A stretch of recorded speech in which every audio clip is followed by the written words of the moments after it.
Ինչպես ամբողջ աշխարհում, այնպես էլ Հայաստանում տարեստարի ավելանում է հոգեկան առողջության խնդիրներ ունեցողների թիվը։ Աշխարհի բնակչության շուրջ 10%-ը տառապում է այս հիվանդությամբ։ Մեր երկրում հաշվառվածների թիվը գերազանցում է 50,000-ը, սակայն մասնագետները պնդում են, որ սա էլ իրական թիվը չէ, որ կան հազարավոր չգրանցված հիվանդներ։ Հիվանդության պատճառները տարբեր են՝ պատերազմական իրավիճակից, համացանցային կախվածությունից մինչև թմրանյութեր ու խաղամոլություն։ Շատ հանգամանքներ կան, որոնք ազդում են մարդկանց հոգեկան առողջության վրա եւ կարող են բազմաթիվ տհաճ հետևանքներ բերեն։ Այդ թվում տագնապայնության աստիճանն է մարդկանց ավելի բարձրանում, սրվում, փոխհարաբերություններում են կոնֆլիկտները ավելի շատ լինում, ամուսնալուծությունների թիվն է ավելի շատանում, պայմանավորված երկրի նաեւ իրավիճակով։ Հոգեբանին դիմելու պրակտիկան թեև մեր երկրում զարգանում է, դրան զուգահեռ նաեւ ավելանում են վայ հոգեբանները։ Պետական վերահսկողության բացակայության պատճառով ցանկացած մեկը իրեն հռչակում է հոգեբան եւ այցելուներին օգնելու փոխարեն ավելի վնասում։ Խնդրի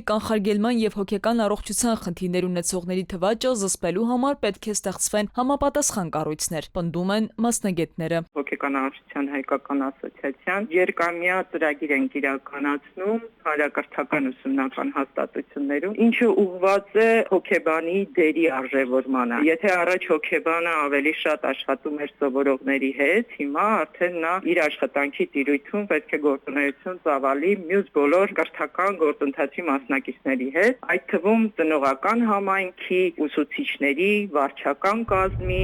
Կանխարգելման համար շատ կարևոր է առաջերտին իրազեկումը, պետությունը կարող է մեծ ներդրում ունենալ, մաքսիմալ շատ է պետք մարդկանց ծանոթացնել այդ խնդիրներին, պետք է մարդկանց հետ խոսալ բուժման մեթոդների մասին, ցույց տալ, որ ոլորտը այն ոլորտն է, որտեղ կարող են ունենալ արդյունքներ եւ իմաստուն է այդ ոլորտից օգտվել։ Շատ կարևոր է, որպեսզի մարդիկ սովորեն պատասխանատվություն վերցնել իրենց հոգեկան առողջության համար։ Մեր երկրում մասնագետների պակաս կա, պնդում է Հովսեփյանը։ Ասում է, կարևոր է նաեւ հոգեկան առողջության խնդիրներ ունեցողների հոգեբուժարաններից դուրս բուժման կազմակերպումը։ Նրա դիտարկմամբ այդ ծառայությունները պետք է կցված լինեն պոլիկլինիկաներին, սա է պահանջում նաև մարդու իրավունքների պաշտպանությունը։